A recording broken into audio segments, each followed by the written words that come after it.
ارشاد ہوتا ہے من ذا الذی یقرض اللہ قرضا حسنا. اللہ اکبر.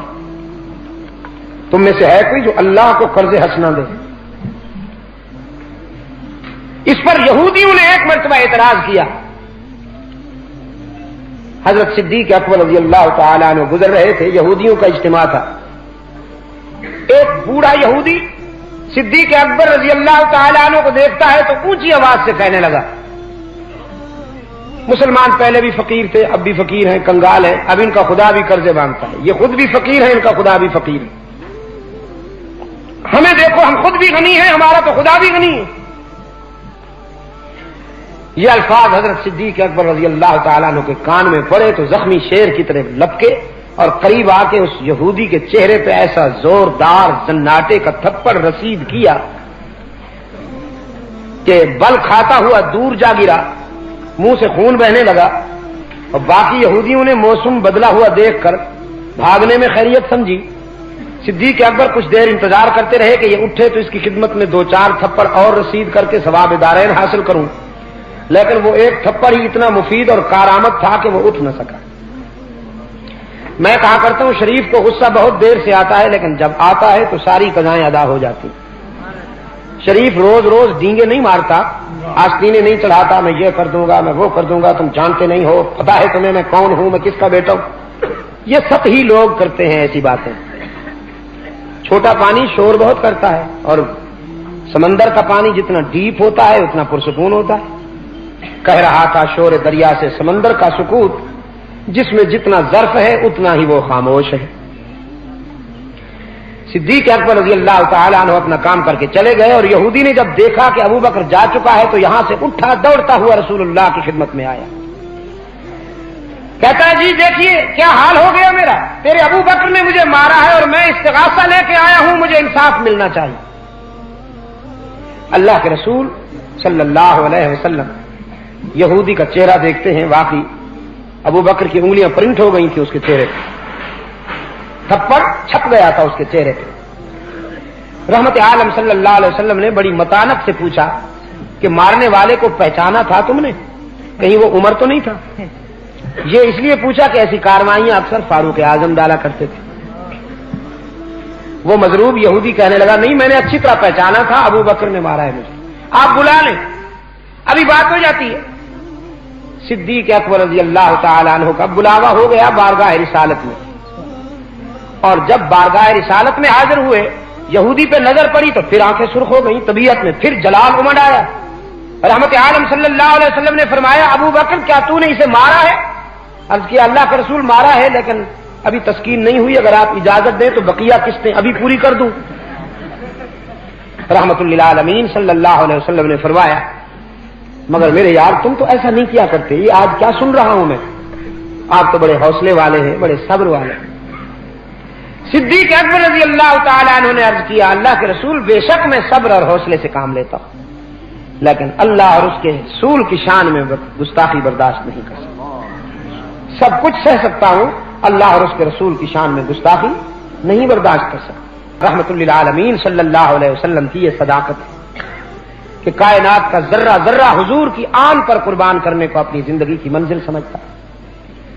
صدیق اکبر رضی اللہ تعالیٰ عنہ نے عرض کیا اللہ کے رسول اس نے گستاخی کی اللہ کی شان میں وہ کیسے برداشت کرتا. میں جب قریب سے گزرا تو اس بدبخت نے کہا مسلمان تو خود بھی فقیر ہیں، ان کا خدا بھی فقیر، ہم خود بھی غنی ہیں، ہمارا خدا بھی غنی، تو میں یہ کیسے برداشت کرتا. سرکار دو عالم صلی اللہ علیہ وسلم نے یہودی کی طرف دیکھا، تم نے یہ گستاخی کی ہے اللہ کی شان میں؟ وہ کم وقت فوراً منکر ہو گئے، وہی مکر گیا کہ نہیں جی مولا خوش رکھے، ایسی کوئی نہیں آتا بادشاہ، وہی منکر ہو گیا، ہم نے نہیں کہا، ہم بھی تو خدا کو مانتے. اب ابو بکر رضی اللہ تعالیٰ عنہ نے الزام لگایا تھا، یہودی نے انکار کیا. سرکار دو عالم صلی اللہ علیہ وسلم یہ نہیں فرماتے کہ میرے یار غار کے مقابلے میں یہودی کی کیا حیثیت ہے، یہودی جھوٹا ہے اور میرا ابو بکر سچا ہے. نہیں، عدل و انصاف کی جو کسوٹی قائم کی ہے اس پہ اپنے یار غار کو بھی پرکھا، اور اسلامی مساوات کا تصور یہی ہے.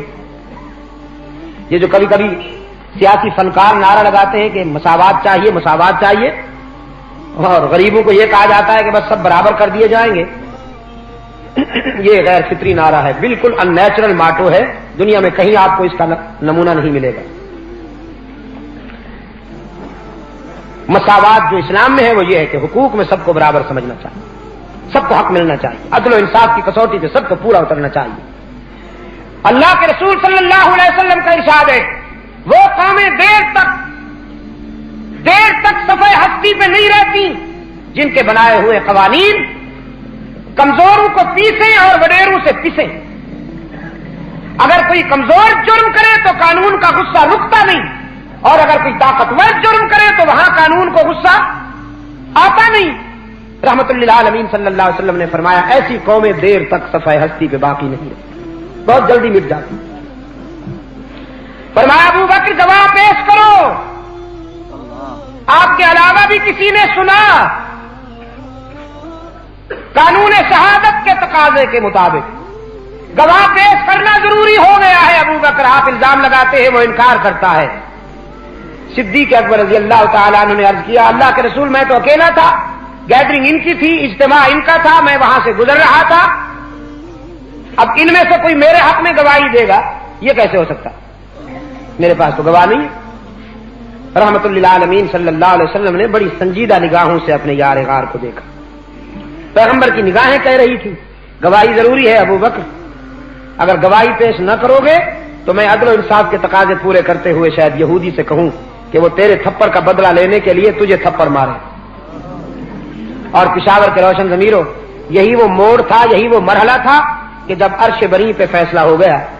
آج اگر کوئی فرش زمین پر ابو بکر کے حق میں گواہی دینے والا نہیں تو عرش بری پہ رب العزت گواہی دے گا. اور یہ کوئی نوحہ مرثیہ کی بات نہیں ہے، اور نہ کسی پروفیشنل رائٹر کا اجڑا ہوا مصرع ہے یا بدبودار ڈائیلاگ ہے. قرآن اترا، ایسے موقع پہ قرآن اترا کرتا ہے. قرآن پاک نے فرمایا لقد سمع اللہ قولا الذین قالوا ان اللہ فقیر ونحن اغنیاء. لقد کی تاکید کے ساتھ فرمایا لقد سمع اللہ قولا الذین قالوا ان اللہ فقیر ونحن اغنیاء.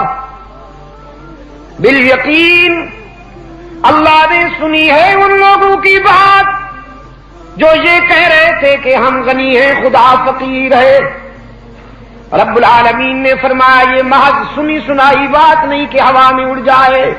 سنکتب ما قالوا، یہ تو ریکارڈ میں آنے والی بات ہے. اس کی سزا ان ظالموں کو عاقبت میں بھی آخرت میں بھی بھگتنا ہوگی. میرے محبوب یہ ماضی قریب کی بات ہے جب ساری دنیا تیرے موقف کا انکار کر رہی تھی تو ابو بکر نے اقرار کا حق ادا کر دیا.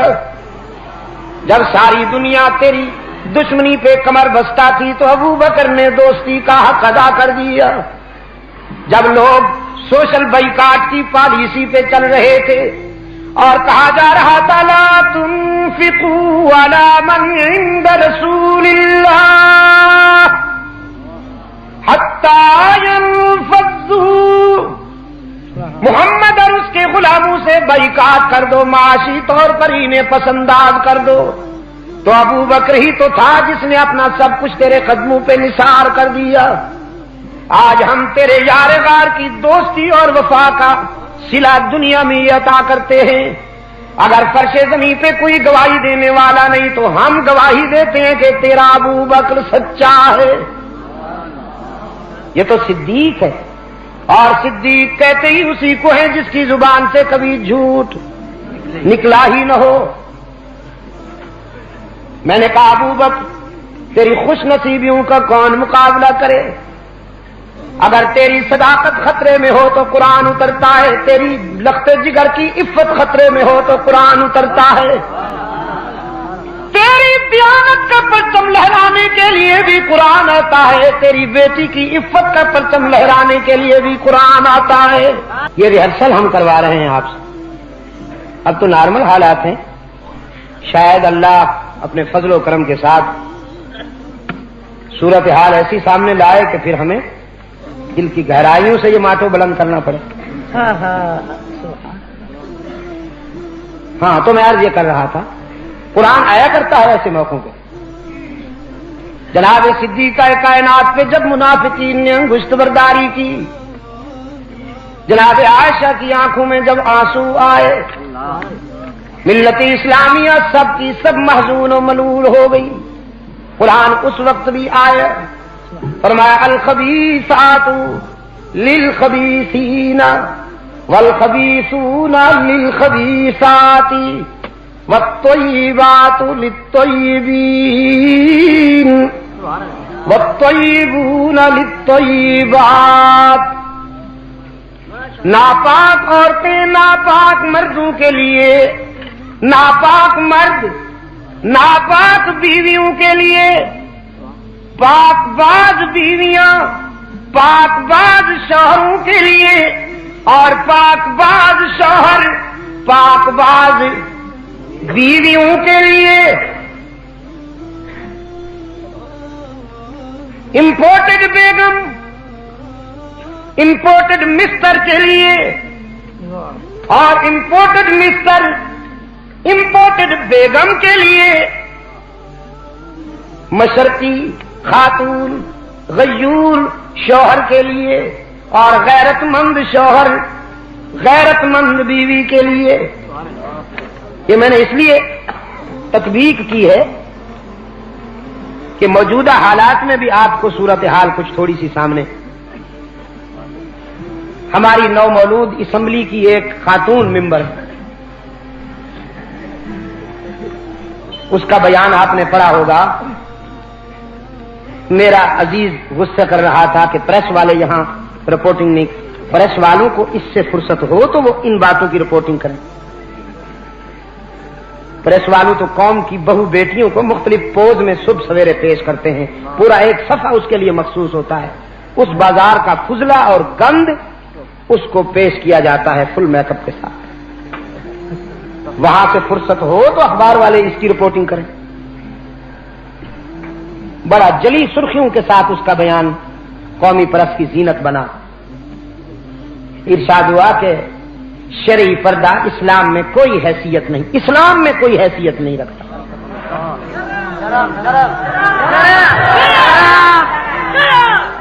شرعی پردہ اسلام میں کوئی حیثیت نہیں رکھتا۔ انا للہ و انا الیہ راجعون، انا للہ و انا الیہ راجعون۔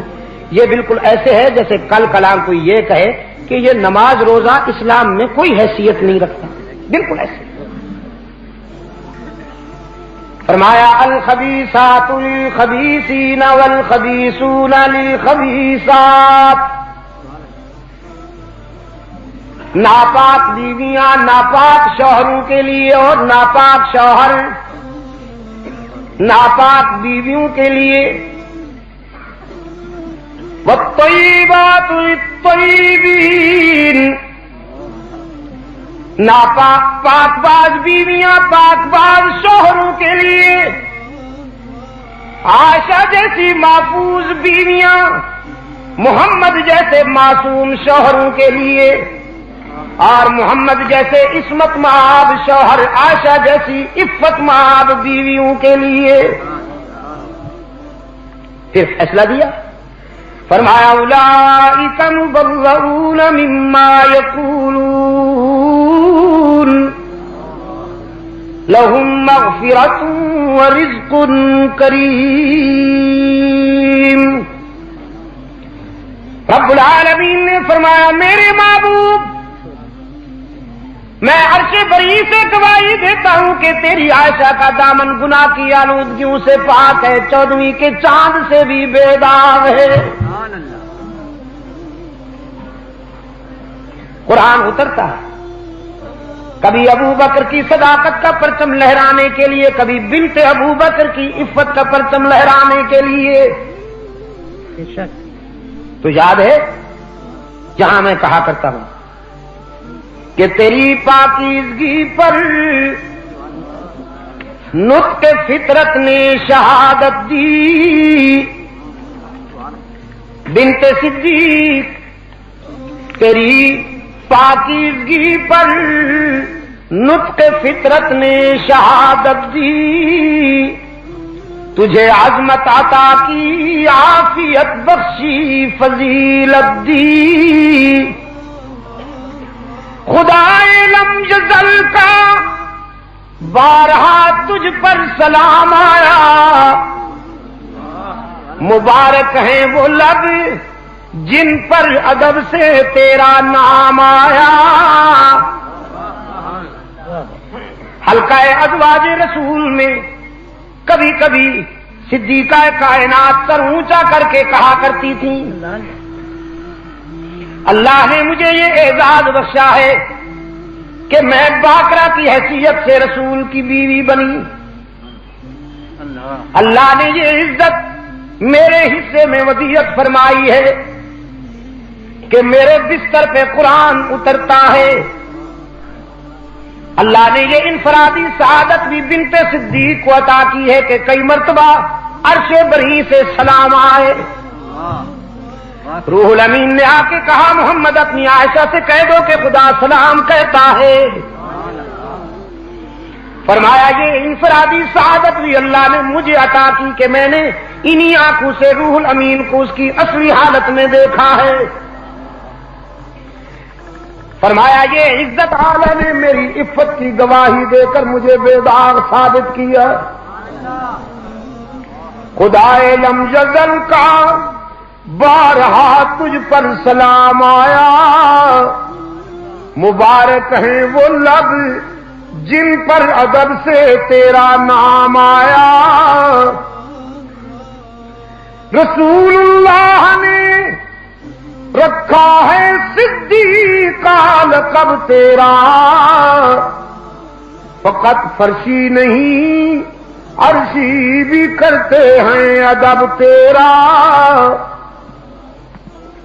اور شرف تیرے دوپٹے نے یہ جنگ بدر میں پایا، شرف تیرے دوپٹے نے یہ جنگ بدر میں پایا کہ اسے پرچم بنا کر رحمت عالم نے لہرایا،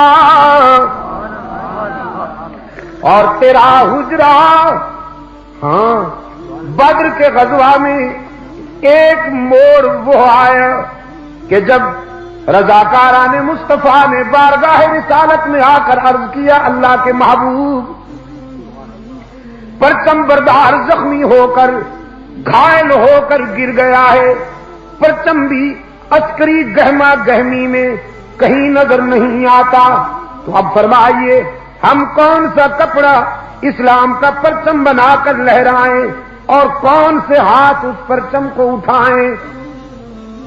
حدیث میں آیا کہ رحمت عالم صلی اللہ علیہ وسلم خیمے میں تشریف لے گئے، تھوڑی دیر کے بعد ایک چادر لے آئے، فرمایا یہ عائشہ کی اوڑھنی ہے، اور علی کہاں ہے؟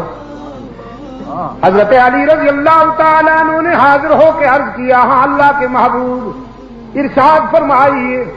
رحمت عالم صلی اللہ علیہ وسلم نے فرمایا اب عائشہ کا دوپٹہ، عائشہ کی اوڑھنی، بنت صدیق کی چادر اسلام کی ناموس کا پرچم بن کے لہرائے گی، اور اس پرچم کو علی کے ہاتھ بلند کریں گے۔ شرف تیرے دوپٹے نے یہ جنگ بدر میں پایا کہ اسے پرچم بنا کر رحمت عالم نے لہرایا۔ تیرا حجرہ امین خاص ہے ذات رسالت کا، بساط عرض پر ٹکڑا یہی ہے باغ جنت کا، کہ اسی میں رحمت للعالمین رہتے ہیں، اسی میں رحمت للعالمین رہتے ہیں، تیرا حجرہ ہے جس کو گنبد خضرا بھی کہتے ہیں۔ قرآن ایسے موقع پہ آیا کرتا ہے۔ صدیق اکبر رضی اللہ تعالی عنہ کی گواہی کس نے دی؟ اللہ نے دی۔ خلافت راشدہ کانفرنس کے حوالے سے اگلی بات کرنے سے پہلے ایک بات کہتا چلا جاؤں کہ خلافت راشدہ میں ایک فیصلہ وہ ہوا ہے کہ جس پر پوری امت کا اتفاق ہے،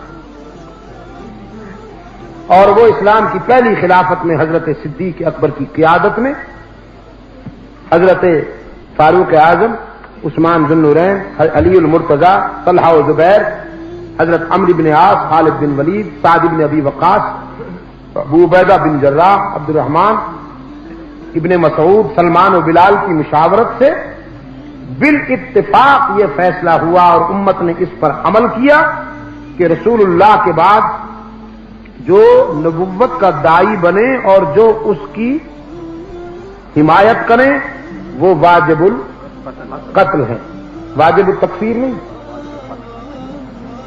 منکرین ختم نبوت کو کافر کہنا تو میں کہا کرتا ہوں کفر کی توہین ہے۔ یہ قادیانیوں کو کافر کہنا کفر کی توہین ہے، یہ مرتد ہیں، آپ سمجھے کہ نہیں؟ اور مرتد کی سزا اسلام میں قتل ہے۔ پہلے تو یہ بات ہم کہا کرتے تھے، الحمدللہ آپ کی اپنی اسلامی نظریاتی کونسل اس نے بھی یہی فرما دیا ہے، اور شرعی عدالت نے بھی فرما دیا ہے کہ مرزا غلام قادیانی کون تھا؟ دجال تھا، مکار تھا اور جلساز۔ یہی بات کل 53 میں ہم نے کہی تھی تو مسلم لیگ نے ہم پہ گولیاں چلائی تھی۔ آج وشاہد شاہد من آلہ، میں نے کہا موسم بدلا، رت لہرائی، اہل جنوں بے باک ہوئے۔ موسم بدلا رت لہرائی، اہل جنوں بے باک ہوئے، پر فصل بہار کے آتے آتے کتنے غریباں چاک ہوئے۔ یہ اگر تم اس وقت مان لیتے تو ساری دنیا یہ تو نہ دیکھتی کہ ایک اسلامی مملکت میں مسلمانوں کا خون اس لیے بہ رہا ہے کہ وہ ختم نبوت زندہ باد کا نعرہ لگاتے ہیں۔ کل یہ بات جرم سمجھی گئی تھی کہ مولوی انتشار پھیلاتے ہیں، یہ فسادی ہیں۔ الحمدللہ آج تم نے بھی مانا ہے، لیکن میرے قتل کے بعد تم نے مانا ہے، پھر بھی غنیمت ہے۔ میں کون ہوتا ہوں اور میرے قتل کی کیا قیمت ہے؟